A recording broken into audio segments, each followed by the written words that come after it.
प्रभु यीशु मसीह के मधुर और मीठे नाम में आज दिनांक 23 मई दिन गुरुवार को आप सब श्रोताओं का हम स्वागत करते हैं।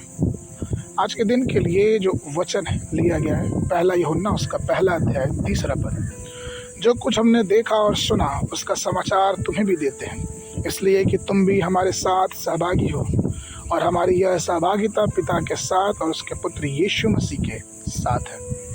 प्रियो, ईश्वर मनुष्य को अपने स्वरूप में रचा, और वो इसलिए रचा कि हम उसके साथ सहभागिता कर सकें। हम सबको पता है कि ईश्वर आत्मा है, और जब हम उसके साथ सहभागिता करने की सोचें तो हमारी आत्मा उसके साथ सहभागिता करनी चाहिए। इसके बारे में ज़रा सोचें।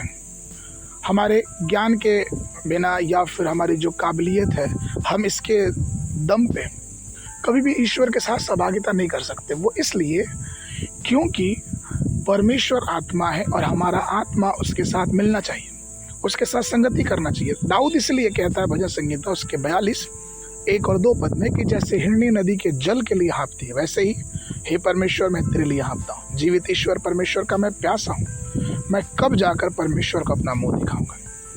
प्रियो, आत्मा अगर परमेश्वर की प्यासी है या फिर हम उसके लिए हाँफते हैं तो प्रभु हमारे साथ संगति करता है। यूहन्ना 4:24 में यीशु मसीह ने खुद ही कहा है कि परमेश्वर आत्मा है और अवश्य है कि उसकी आराधना करने वाले आत्मा और सच्चाई से आराधना करें। संसार में पाप के प्रवेश से मनुष्य का हृदय कलंकित हो गया। इसके परिणाम स्वरूप संगति टूट गई।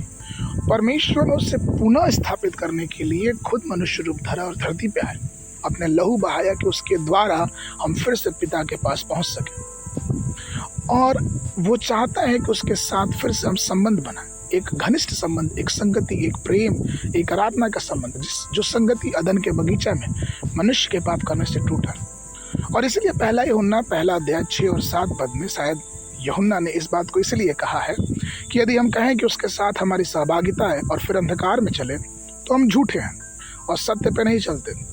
पर यदि जैसा वह ज्योति में है वैसा ही हम भी ज्योति में चले तो एक दूसरे के सहभागिता रखते हैं, और उसके पुत्र यीशु का लहू हमें सब पापों से शुद्ध करता है। तो प्रियो, चूंकि परमेश्वर आत्मा है, उसने अपनी आत्मा हम सबको दी। यीशु मसीह ने कहा कि मैं जाता हूँ और सदैव तुम्हारे साथ रहूंगा, अर्थात वो आत्मा के रूप में हमारे साथ अभी भी है।